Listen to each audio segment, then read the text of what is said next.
All right, so today we're going to do a little clip on this mare. She's 14 years old. We're second month of training on her. She came to me, belongs to a 10-year-old girl, and came for lessons. She did my rodeo camp this summer, and we realized, mom and me realized this horse needs a little more education to be able to do the things she wants to do. I think there's a really great horse here, but we had to go through a lot of difficulty and problems to get her to this point. So basically, at 14, makes it a lot harder because she's done what she's wanted all her life. She's a very headstrong kind of horse. So she's kind of said, nope, not going to do what you want to do. I've been doing what I've wanted to do for my lifetime, so why would I want to change that? So it makes it a little more difficult than taking in a 2-year-old that nobody's rode. The biggest thing with this mare has been her face. She was rode with a snaffle, two-handed all the time, no neck rein, no stop, no leads, had trouble with the right lead. Her transitions were just really bad. She didn't want to work. So I'm going to show you a couple little clips of her and her progress. She is still not finished, but now she's to the point that me and her have come together and she knows understanding I'm the boss and she's not. And I've also put her owner on, and we'll do clips of the owner riding her also and show you the progress she's made. And unfortunately, we don't have the videos when I started, but that's okay. So same thing on any horse. You want to be able to get their face. I'm going to ride her two-handed. I have worked on getting her one-handed. I've got just a little snaffle with a shank on it right now. So same thing.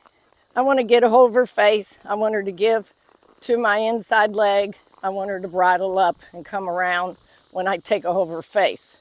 No resistance at all. Same thing, I turn to the right, I put my right leg, I get hold of her face, and you can see she's very light, coming around just where I want. When I touch her, I'm getting just nice light. I'm using my fingertips and this mare's coming around. As I work my transitions, like from the walk to the jog, I'll take a little hold of her face and make her stay bridled up. And it doesn't matter if she's going in a straight line or I'm asking her to make a circle, or even if I'm asking her to make a sharp turn. I want her to stay comfortable in my hands. I'm using very little pressure. I use my outside leg, right turn, left leg, left turn, right leg. Now I'm going to ask her to stop, and I want her to stop comfortably in my hands. I will use my body and a little voice. Whoa. So she popped her head just a teeny bit, but nothing that I'm worried about. She's coming right off my hands into the back.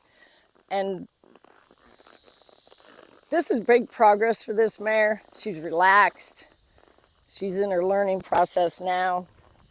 I can take my leg and put my spur on her real soft, and literally I'm turning her with just fingertips. That's how light she's become. I want her to feel that neck rein and get off of it every time I touch her.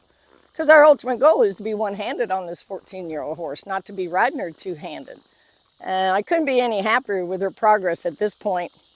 She's doing exactly what I want. She's not pushing on my hand. She's not gapping her mouth. She's just going wherever I want her to go. So I couldn't be any happier. Her departure on her leads were pretty crude when she come in. And her collection, she's a big horse. She does cover a little bit of ground. But I feel like as a finished product, I will be able to make this horse into a ranch riding horse. Because I believe she's a really pretty mover. I'm going to ask her to trot a little bit bigger. And I am working my hands to keep her collected. When I work my ranch riding horses, I will go down on my transitions with a little voice, like from my big trot, which is really not that big yet. It will get bigger as I go with her. As she comes along, she'll get a little bigger stride, a little more speed, a little more forward. But when I go down from my long trot, I'm going to sit down and I'm just going to say jog, jog. So she broke to a walk a little bit, but that doesn't bother me because she came down that transition pretty soft just with my voice. So I use a lot of my body, and so my hands can stay light. Whoa.